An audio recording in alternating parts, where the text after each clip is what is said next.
Hello friends, मैं संध्या आप सभी की स्वागत करती हूँ स्टडी करिकुलम में। आज के सेशन में हम लोग जानेंगे क्रियात्मक अनुसंधान के बारे में, एक्शन रिसर्च के बारे में, जो आज है एक principles and methods of teaching, शिक्षण के सिद्धांत और विधियाँ की अंतिम टॉपिक है। अध्याय कहिए अंतिम अध्याय है, 21वां पार्ट जो है। शुरू से लेकर अंतिम तक हमने इस चैप्टर को बहुत अच्छे से हम लोगों ने पढ़ लिया है। आप लोग के सहयोग से ये चैप्टर जो है वो कंप्लीट हो गया है। अब हम लोग इसके बाद से इस सब्जेक्ट के टेस्ट सीरीज लगाएंगे। जो साथी पहली बार इस क्लास को देख रहे हैं उन लोग को मैं बता दूं कि बीएड तीसरे सेमेस्टर के लिए है। डीडीयू गोरखपुर यूनिवर्सिटी से आप बीएड कर रहे हैं या किसी भी अदर यूनिवर्सिटी से आप बीएड कर रहे हैं तो आपके लिए आज की क्लास जो है बहुत ही महत्वपूर्ण क्लासेस है। आज शिक्षण के सिद्धांत और विधियाँ के अंतिम क्लास है। ये बात आप लोग ध्यान दीजिएगा कि अध्याय जो है अब हम लोग का कंप्लीट हो चुका। अब हम लोग सिर्फ टेस्ट सीरीज लगाएंगे, सब्जेक्ट से संबंधित अब हम लोग सिर्फ टेस्ट सीरीज लगाएंगे। सब्जेक्टिव एंड ऑब्जेक्टिव एवं सब्जेक्टिव दोनों ही बेस पर आज हम लोग इस सेशन में पढ़ेंगे। क्रियात्मक अनुसंधान के बारे में, एक्शन रिसर्च के बारे में, एक्शन रिसर्च जो है वो क्या है, इसकी विशेषताएं क्या है, इन सभी के बारे में आज हम लोग जानेंगे। जो साथी इस क्लास को पहली बार देख रहे हैं उनसे छोटा सा रिक्वेस्ट है कि आप लोग पिछली बार की क्लासेस देख लीजिए। टेस्ट सीरीज जब आप लगाइएगा आपको प्रश्न जो है वो कॉम्प्लिकेटेड नहीं लगेगा। जो साथी कंटिन्यू से पढ़ रहे हैं उनको लिए तो कॉम्प्लिकेटेड तो नहीं लगेगा, लेकिन जो अभी आज से पढ़ाई स्टार्ट किए हैं या पहली बार मेरे क्लास को देख रहे हैं तो उन लोग के लिए हो सकता है कॉम्प्लिकेटेड लगे टेस्ट सीरीज। तो आप लोग से रिक्वेस्ट है कि आप लोग पहले पिछले वाले क्लास को देख लीजिए। आप प्लेलिस्ट में जाइएगा तो आपको शिक्षण के सिद्धांत एवं विधियाँ से संबंधित एक प्लेलिस्ट जो है जिसमें एक प्लेलिस्ट जो है आपको मिल जाएगा। वहाँ से जाकर पूरे कंटिन्यू वीडियो जो है आप लोग देख लीजिएगा। उसके बाद से टेस्ट सीरीज लगाइएगा तो आपको पूरा ही समझ में आएगा। ऐसे आप कहिएगा कि कुछ समझ में नहीं आ रहा है। टेस्ट सीरीज लगाने से पहले सबसे पहले आप पिछले क्लास को देख लीजिएगा, उसके बाद से ही टेस्ट सीरीज लगाइएगा। चलिए आज का क्लास जो है हम लोग स्टार्ट करते हैं। और एक छोटा सा रिक्वेस्ट है कि क्लास को सभी दोस्तों के बीच शेयर कर दीजिए। और जो साथी अभी तक चैनल को सब्सक्राइब नहीं किया है तो चैनल को सब्सक्राइब कर लीजिए। यहाँ पर आपको सीटेट की तैयारी कराई जाएगी, सुपर टेट की तैयारी कराई जाएगी, टीचर से रिलेटेड जो भी एग्ज़ाम होंगे सबकी यहाँ पर तैयारी कराई जाएगी। और बीएड के क्लासेस तो चलते ही रहेंगे। तो ये ध्यान दीजिए कि बीएड के क्लासेस जो है शुरू से ही आपके क्लासेस जो है वो चल रहे हैं। तो क्लास को शेयर करना आप लोग मत भूलिए, क्लास को ज़्यादा से ज़्यादा आप लोग शेयर करिए। चलिए क्लास को स्टार्ट करते हैं। नहीं तो कहिएगा कि मैम कितना आज बातें कर रही हैं। तो चलिए क्लास को स्टार्ट करते हैं। प्रश्नों को देखने से पहले सबसे पहले हम लोग देख लेते हैं क्रियात्मक अनुसंधान के बारे में। को क्रियात्मक अनुसंधान जो है वो क्या है, आइए क्रियात्मक अनुसंधान के बारे में जानते हैं। क्रियात्मक अनुसंधान एक्शन रिसर्च के बारे में जानते हैं। 1930 में, कब तो 1930 में जब समाज मनोविज्ञान और शिक्षा शास्त्र ने जिस शोध में विशेष रुचि दिखाई उसे क्रियात्मक अनुसंधान कहा गया। क्या कहा गया? तो समाज में 1930 में समाज में मनोविज्ञान और शिक्षा शास्त्र ने शोध की विशेष रुचि जो दिखाई थी उसे ही क्रियात्मक अनुसंधान कहा गया। इस आंदोलन ने विशेष रूप से शिक्षा में अपना लक्ष्य शोध विशेषज्ञों तथा कक्षा अध्यापकों को शिक्षा की समस्याओं और विशेष रूप से कक्षा की समस्याओं पर अध्ययन और शोध परिणाम के आरोप को बताया। इन्होंने क्या बताया? तो शोध परिणाम के आरोप को बताया। क्रियात्मक अनुसंधान एक्शन रिसर्च में लक्ष्य सिद्धांत एवं परिणामों में समानीकरण पर न होकर तत्कालिक आरोपण है। इसमें स्थानीय और वर्तमान सदस्यों के हल पर ध्यान दिया जाता है। किसको ध्यान दिया जाता है? तो स्थानीय और वर्तमान सदस्यों वर्तमान समस्याओं पर इस समस्याओं के हल पर ध्यान दिया जाता है। क्रियात्मक शोध के परिणामों का मूल्यांकन जो है वो सार्वभौमिक वैधता से न कर स्थानीय आरोपण की दृष्टि से किया जाना चाहिए। इसमें क्या है रहा है कि सार्वभौमिकी वैधता से न होकर स्थानीय आरोपण के दृष्टि से किया जाना चाहिए। इसकी मूल्यांकन जो है क्रियात्मक शोध की मूल्यांकन जो है। और देखा जाए तो क्रियात्मक अनुसंधान का जन्म जो है स्टीफेन एम कोरे 1953 के लेखन से हुआ है। किससे हुआ है? तो स्टीफन एम कोरे 1953 से इसका जन्म जो हुआ है क्रियात्मक अनुसंधान के। अनेक लेखक इसे लेविन से संबंधित करने का प्रयास करते हैं। बहुत सारे लेखक जो है इसे लेविन से संबंधित करने का प्रयास करते हैं। एक लेखक ने इसकी उत्पत्ति का स्रोत जो है वो आधुनिक मानव व्यवस्था सिद्धांत को बताया है। इन्होंने क्या बताया है? तो आधुनिक, ये पॉइंट आप लोग ध्यान दीजिएगा कि क्या बताया है। तो आधुनिक मानव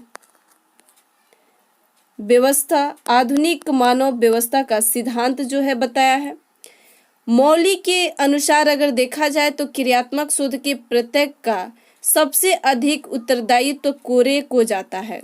सबसे ज्यादा उत्तरदायित्व तो मौलिक के अनुसार अगर क्रियात्मक शोध के प्रत्यय को देखा जाए तो सबसे ज्यादा उत्तरदायित्व तो जो है वो किसको जाता है? तो सबसे ज्यादा उत्तरदायी जो जाता है वो कोरे को जाता है, जिनके पुस्तक में research to improve school practice, इनके पुस्तक क्या थी? तो रिसर्च, ध्यान दीजिएगा, research to improve school practice 1953 में जो प्रकाशित हुआ था। ये पॉइंट भी आप लोग ध्यान दीजिएगा, 1953 में प्रकाशित हुआ था। और किसका पुस्तक था? तो मौली का पुस्तक था। ये बात भी आप लोग ध्यान दीजिएगा, पुस्तक का नाम क्या था? तो पुस्तक का जो नाम है वो मौली था, मौली। ये भी पॉइंट आप लोग ध्यान दीजिएगा, मौली। नेक्स्ट देखते हैं, मौली का अध्यापकों में बहुत ही स्वागत हुआ। मौली का देखा जाए तो अध्यापकों में इसका बहुत ज़्यादा ही स्वागत हुआ, क्योंकि वे जिस समस्याओं का सामना कर रहे थे, वे जिनको हल करने में उपायों से वे अपरिचित थे।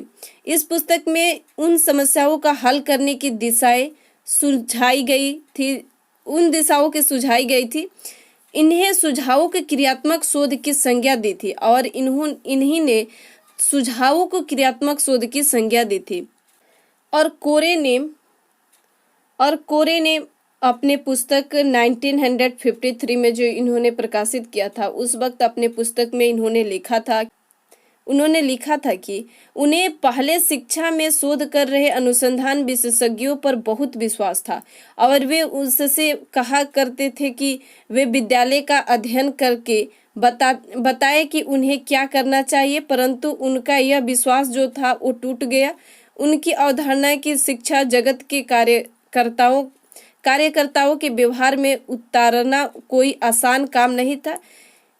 इसका कोई समाधान तब तक नहीं था। अतः कोरे का मानना था कि अनुसंधान उन्हीं को करना चाहिए जिन्हें उनके परिणामों का उपयोग करना है। और इन कोरे का मानना था कि अनुसंधान जो है उन्हीं को करना चाहिए जिनके उनके परिणामों का उपयोग करना है। अपने इन्हीं विचारों को कोरे ने क्रियात्मक अनुसंधान की अपनी विचारधारा में पिरोया तथा उसे विकसित किया। कोरे जब 1962 में कोरे ने जब 1962 में NCERT, ये पॉइंट आप लोग ध्यान दीजिएगा, NCERT में परामर्शदाता रहे। और कोरे ने कब परामर्शदाता रहे? तो 1962 में NCERT के परामर्शदाता रहे, जब भारत में भी उनके विचारों तथा क्रियात्मक अनुसंधान प्रचार हुआ। हमारे यहाँ के शिक्षार्थियों ने भी इन्हें खुशी खुशी स्वीकार किया। NCERT ने भी 1962 में शोध पर इनकी पुस्तक के क्या नाम था? तो रिसर्च इन एजुकेशन। ये बात आप लोग ध्यान दीजिएगा, research in education. Research in education, book का नाम था रिसर्च इन एजुकेशन, उसी वक्त प्रकाशित की गई। इस पुस्तक में कोरे महोदय ने क्रियात्मक अनुसंधान को विस्तार से समझाया है। और रिसर्च इन एजुकेशन पुस्तक में कोरे महोदय ने विस्तार से समझाया है किसको, तो क्रियात्मक अनुसंधान, एक्शन रिसर्च के बारे में संबंधित। ये तो हमने क्रियात्मक अनुसंधान के बारे में जान लिया। अब हम इससे संबंधित प्रश्नों को सॉल्व करते हैं और समझने की कोशिश करते हैं। आइए, वस्तुनिष्ठ प्रश्न, ऑब्जेक्टिव टाइप क्वेश्चन। क्रियात्मक अनुसंधान का संबंध होता है, ऑप्शन अ कह रहा है कि नवीन खोज से, ऑप्शन ब कह रहा है कि तत्कालिक समस्याओं से, ऑप्शन स कह रहा है कि ऐतिहासिक तथ्यों से, ऑप्शन द कह रहा है कि सभी से। तो क्रियात्मक अनुसंधान का संबंध होता है, किससे होता है, तो तत्कालिक समस्याओं से। किससे होता है, तो तत्कालिक समस्याओं से। नेक्स्ट है, क्रियात्मक अनुसंधान उपयोगी हो सकता है, ऑप्शन अ कह रहा है शिक्षकों के लिए, ऑप्शन ब कह रहा है कि छात्रों के लिए, ऑप्शन स कह रहा है कि विद्यालयों के लिए, ऑप्शन द कह रहा है कि सभी के लिए। तो इसका राइट आंसर क्या हो जाएगा, सभी के लिए। क्रियात्मक अनुसंधान की जो उपयोगिता होती है वो शिक्षक, छात्रों और विद्यालय सभी के लिए उपयोगी होता है। नेक्स्ट देखते हैं, क्रियात्मक अनुसंधान का क्षेत्र होता है। क्रियात्मक अनुसंधान का क्षेत्र होता है, ऑप्शन ए कह रहा है, ऑप्शन अ कह रहा है कि समाज, ऑप्शन ब कह रहा है कि शिक्षाविद, ऑप्शन स कह रहा है कि राष्ट्र, ऑप्शन द कह रहा है कि स्वयं शोधकर्ता। इसका राइट आंसर हो जाएगा समाज होगा। क्रियात्मक अनुसंधान का क्षेत्र होता है, कैसा क्षेत्र होता है, तो सामाजिक क्षेत्र होता है, तो समाज। क्रियात्मक अनुसंधान का क्षेत्र देखा जाए तो इसका और भी क्षेत्र होता है, स्कोप जो है और भी होता है। आइए देख लेते हैं कौन कौन सा होता है। तो क्रियात्मक अनुसंधान का क्षेत्र जो है, शिक्षण विधियां, इसमें इसका क्षेत्र जो है शिक्षण विधियां, शिक्षण विद टीचिंग मेथड, शिक्षण विधियां टीचिंग मेथड। शिक्षण विधियां में इसका क्षेत्र जो है कक्षा कक्ष में शिक्षक द्वारा प्रयुक्त शिक्षण विधियों एवं युक्तियों में सुधार लाने के लिए क्रियात्मक अनुसंधान करके पता लगाया जा सकता है। किसके द्वारा, तो क्रियात्मक अनुसंधान के ही द्वारा युक्तियों में पता लगाया जा सकता है। दूसरा कह रहा है कि सहायक सामग्री, सहायक सामग्री में इसका क्षेत्र जो है सहायक सामग्री। सहायक सामग्री में अगर देखा जाए तो शिक्षण प्रक्रिया में सहायक सामग्री का स्थान बहुत ही महत्वपूर्ण होता है। कई बार शिक्षण प्रक्रिया के लिए सहायक सामग्री के चयन में समस्याएं उत्पन्न हो जाती है, या फिर कई बार सहायक सामग्री के प्रभाव के बारे में तथ्यों का पता लगाना पड़ता है। उस स्थिति में क्रियात्मक अनुसंधान की सहायता ली जा सकती है, और उसी स्थिति में क्रियात्मक अनुसंधान की सहायता जो है ली जा सकती है। तीसरा इन्होंने कहा कि गृह कार्यों की प्रणाली को प्रभावी बनाना, गृह कार्यों के प्रणाली को प्रभावी बनाना,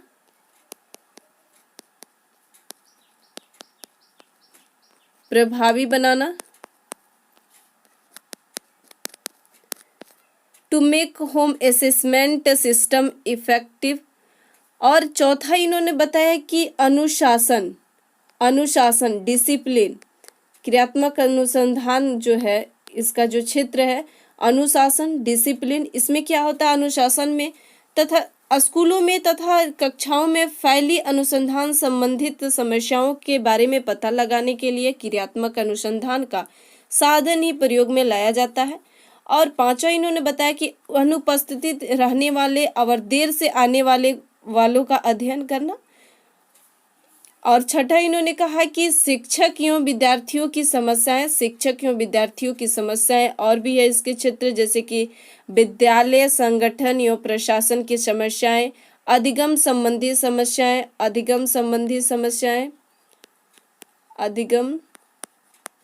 संबंधी मेन जो पॉइंट है मैं लिख दे रही हूँ, संबंधी समस्याएं इसके क्षेत्र जो है।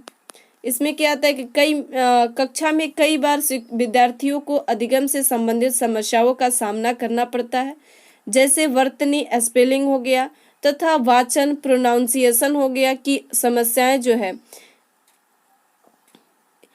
इसी प्रकार की समस्याओं का भी इसी अनुसंधान के माध्यम से पता लगाया जा सकता है और समस्या समाधान ढूंढा जा सकता है। समायोजन संबंधित समस्या, एडजस्टमेंट प्रॉब्लम्स, अन्य क्षेत्र में जैसे कि अदर फील्ड में होता है कि विद्यालय में अन्य गतिविधियों भी होती है जिसमें विद्यार्थी की समस्याओं का सामना करना पड़ता है, जैसे कि पुस्तकालय का उपयोग, पाठ्यक्रम सहगामी क्रियाएं, परीक्षा में नकल करने की समस्या, किसी एक विषय में विद्यार्थियों की अधिगम लर्निंग में बाधा। तो इस प्रकार की जो समस्याएं हैं इसकी क्षेत्र जो है हमने क्षेत्र क्रियात्मक अनुसंधान के क्षेत्र जो है हमने देखा। अब नेक्स्ट प्रश्न देखते हैं। क्रियात्मक अनुसंधान तथा परंपरागत अनुसंधान में निम्नलिखित दृष्टि से विशेष अंतर नहीं है। निम्नलिखित दृष्टि से देखा जाए तो विशेष अंतर नहीं है। ऑप्शन अ कह रहा है कि प्रणाली की दृष्टि से, ऑप्शन ब कह रहा है कि लक्ष्य की दृष्टि से, ऑप्शन स कह रहा है कि सामान्यीकरण की दृष्टि से, ऑप्शन द कह रहा है कि समस्या की दृष्टि से। तो इसका राइट आंसर क्या हो जाएगा? प्रणाली की दृष्टि से देखा जाए तो कोई विशेष अंतर नहीं है। नेक्स्ट प्रश्न देखते हैं। नेक्स्ट है क्रियात्मक अनुसंधान का उपयोग होता है। ऑप्शन अ कह रहा है शिक्षण के सुधार हेतु, ब कह रहा है कि शिक्षण में परिवर्तन हेतु, ऑप्शन स कह रहा है कि विद्यालय एवं शिक्षण की समस्या समाधान हेतु, ऑप्शन द कह रहा है कि उपरोक्त सभी। तो इसका भी राइट आंसर हो जाएगा उपरोक्त सभी हो जाएगा। नेक्स्ट प्रश्न है क्रियात्मक अनुसंधानकर्ता के लिए आवश्यक होता है। ऑप्शन अ कह रहा है कि विषय का स्वामित्व होना, ऑप्शन ब कह रहा है कि समस्या का बोध होना, ऑप्शन स कह रहा है कि समस्या से संबंधित होना, ऑप्शन द कह रहा है कि अपेक्षित शैक्षिक योग्यता होना, ऑप्शन नेक्स्ट अपेक्षित शैक्षिक योग्यता होना। तो इसका राइट आंसर क्या हो जाएगा? अपेक्षित शैक्षिक योग्यता होना क्रियात्मक अनुसंधान के लिए आवश्यक होता है। नेक्स्ट देखते हैं क्रियात्मक अनुसंधान के प्रवर्तक कौन है। अभी हमने बताया कि इसके प्रवर्तक कौन है, स्टीफन एम कोरे। कौन है? तो स्टीफन एम कोरे है इसके प्रवर्तक। ये तो हमने अब इससे संबंधित ऑब्जेक्टिव प्रश्नों को देख लिया। अब इससे संबंधित क्रियात्मक अनुसंधान से संबंधित सोपान के बारे में देखते हैं। क्रियात्मक अनुसंधान के सोपान जो है वो कितने हैं और कौन कौन से सोपान जो हैं कौन कौन से सोपान जो हैं। तो आइए क्रियात्मक अनुसंधान के सोपान के देख लेते हैं, जो सब्जेक्टिव मिड टर्म के एग्जाम जो होगा उसके दृष्टि से बहुत ज़्यादा महत्वपूर्ण है। तो आइए सोपान के बारे में देख लेते हैं। क्रियात्मक अनुसंधान के सोपान देखा जाए, स्टेप ऑफ एक्शन रिसर्च देखा जाए। क्रियात्मक अनुसंधान की आवश्यकता उनके अर्थ एवं स्वरूप के अवगत हो जाने के उपरांत प्रश्न यह उठता है कि इस अनुसंधान प्रक्रिया को किस प्रकार व्यवहार में लाया जाए, अर्थात क्रियात्मक शोधकर्ता के लिए क्या क्रियाविधि अपनाई जाए। सामान्यतः क्रियात्मक अनुसंधान की निम्नलिखित क्रियाविधि जो है विधियों के एवं सोपान माने जाते हैं।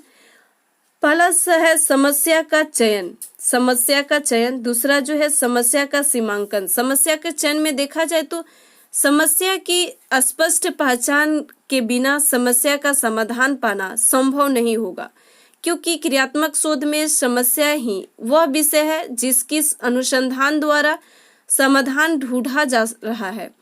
भाषा शिक्षण होने के नाते क्रियात्मक शोध के अंतर्गत आपकी समस्या का समाधान भाषा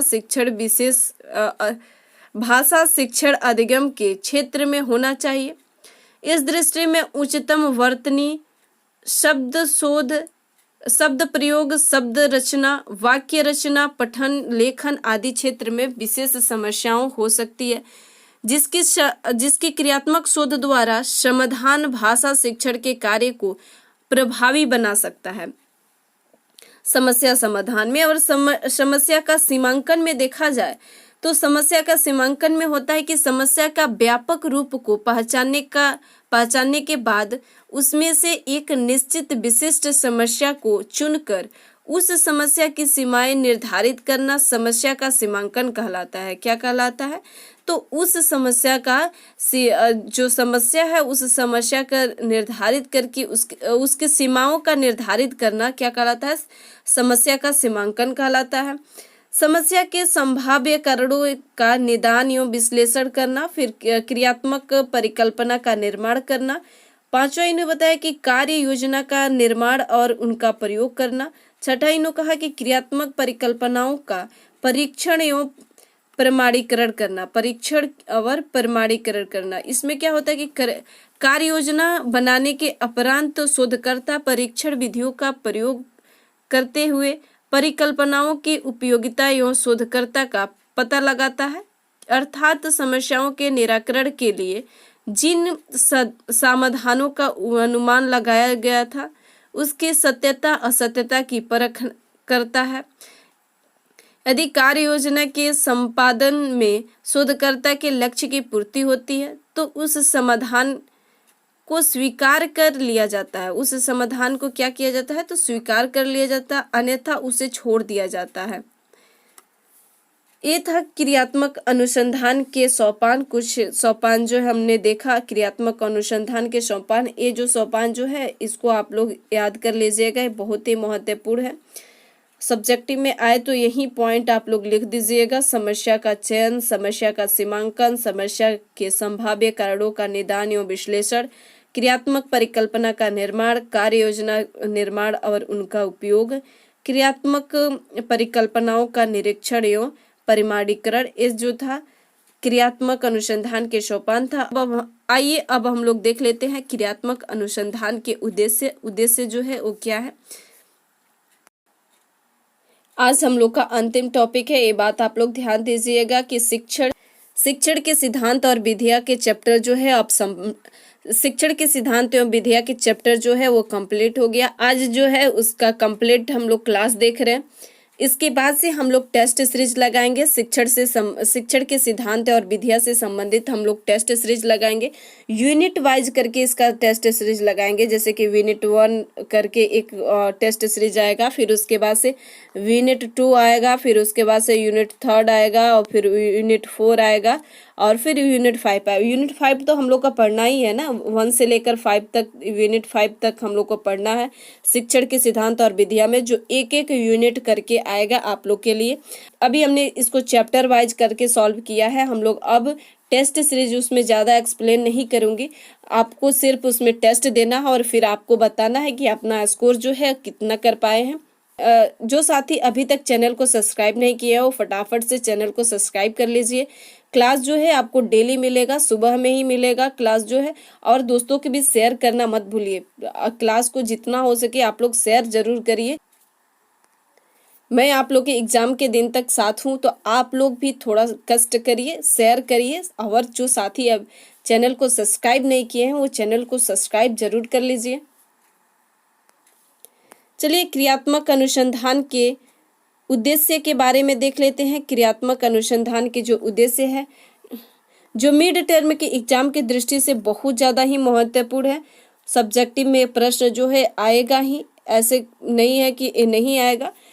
क्रियात्मक अनुसंधान के उद्देश्य से संबंधित किसी भी टॉपिक के जो मैं पूरे बताते आई हूँ आप लोग के, कि ये जो टॉपिक है उसको आप लोग एक नोट भी बना लीजिए और हर एक पॉइंट को आप लोग कवर कर लीजिएगा कि हाँ ये पॉइंट जो है एग्जाम में आएगा। इस बार आप लोग को स्कोर जो है अच्छा लेकर आना है, किसी का भी खराब नहीं। जो भी इस क्लास को शुरू से देख रहे हैं उसका स्कोर जो है वो खराब नहीं आना चाहिए आप लोग का। चलिए उद्देश्य देख लेते हैं, नहीं तो कहिएगा कि मैम कितना बकबक कर रही हैं आज। क्रियात्मक अनुसंधान के मुख्य उद्देश्य जो है निम्नलिखित है। विद्यालय में विद्यार्थियों और शिक्षक में लोकतांत्रिक मूल्य उत्पन्न करना इसका उद्देश्य है। दूसरा उद्देश्य पॉइंट दिया कि विद्यालय की कार्य प्रणाली की समस्याओं का अध्ययन करना, उसका हल ढूंढना तथा कार्य प्रणाली में सुधार तथा विकास करना। तीसरा कह रहा है कि विद्यालय में शिक्षकों एवं अन्य कार्यकर्ताओं में कार्य कौशलों, वर्किंग स्किल का विकास करना। चौथा इन्होंने बताया कि विद्यालय की परंपरागत रूढ़िवादिता को समाप्त करना। और विद्यालय में जो परंपरागत रूढ़िवादिता को समाप्त करना, जो शुरू से चल रही जो प्रोसेस जो है पढ़ाई के जो तरीका है वो जो शुरू से चल रहा है उसको समाप्त करना क्रियात्मक अनुसंधान का उद्देश्य है। विद्यालय के निष्पत्ति स्तर को ऊंचे उठाना इसका उद्देश्य है। और छठा इन्होंने उद्देश्य बताया कि विद्यालय के शिक्षकों, प्रधानाचार्यों, प्रबंधकों तथा निरीक्षकों में वैज्ञानिक दृष्टिकोण की उत्पत्ति करना। क्या करना? तो विद्यालय के शिक्षकों, प्रधानाचार्यों, प्रबंधकों तथा निरीक्षकों में वैज्ञानिक दृष्टिकोण की उत्पत्ति करना, वैज्ञानिक दृष्टिकोण की उत्पत्ति करना। ये था क्रियात्मक अनुसंधान के उद्देश्य। अब मिलते हैं हम लोग नेक्स्ट सेशन में जो नेक्स्ट सेशन में एमसीक्यूज टेस्ट सीरीज है उसमें अब हम लोग मिलेंगे। अभी तक आपने चैनल को सब्सक्राइब नहीं किया है तो चैनल को सब्सक्राइब जरूर करिए। मिलते हैं अब हम लोग नेक्स्ट सेशन में। Thank you.